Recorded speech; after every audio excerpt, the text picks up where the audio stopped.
ایک بار کی بات ہے کہ 4 دوست علی، سارا، حسن اور مریم ایک ہی کالج میں پڑھتے تھے۔ علی اور سارا ایک دوسرے کو بچپن سے جانتے تھے اور بہت اچھے دوست تھے۔ حسن اور مریم نے کالج میں پہلی بار ایک دوسرے سے ملاقات کی اور رفتہ رفتہ ان کی دوستی بڑھتی گئی۔ علی اور سارا کی کہانی۔ علی ہمیشہ سے سارا کے لیے نرم گوشہ رکھتا تھا، لیکن کبھی ہمت نہیں کی کہ اسے اپنے دل کی بات بتا سکے۔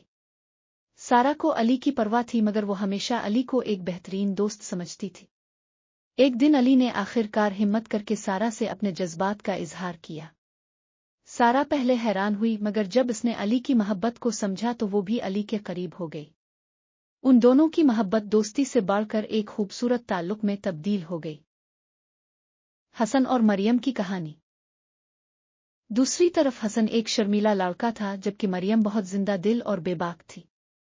حسن نے کبھی سوچا بھی نہیں تھا کہ مریم جیسے لڑکی اس میں دلچسپی لے سکتی ہے، لیکن مریم نے حسن کی خاموش طبیعت اور اچھے اخلاق کو پسند کیا اور آہستہ آہستہ حسن کے قریب ہوتی گئی۔ دونوں نے ایک دوسرے کو اچھی طرح جانا اور محبت کا اظہار کیا۔ یہ چاروں دوستوں کی زندگی ایک ساتھ خوشگوار لمحوں سے بھرپور تھی۔ ان کی محبتیں مختلف تھیں، لیکن دونوں جوڑوں نے ایک دوسرے کا ساتھ نبھایا اور اپنی محبت کو دوستی اور احترام کی بنیاد پر قائم رکھا۔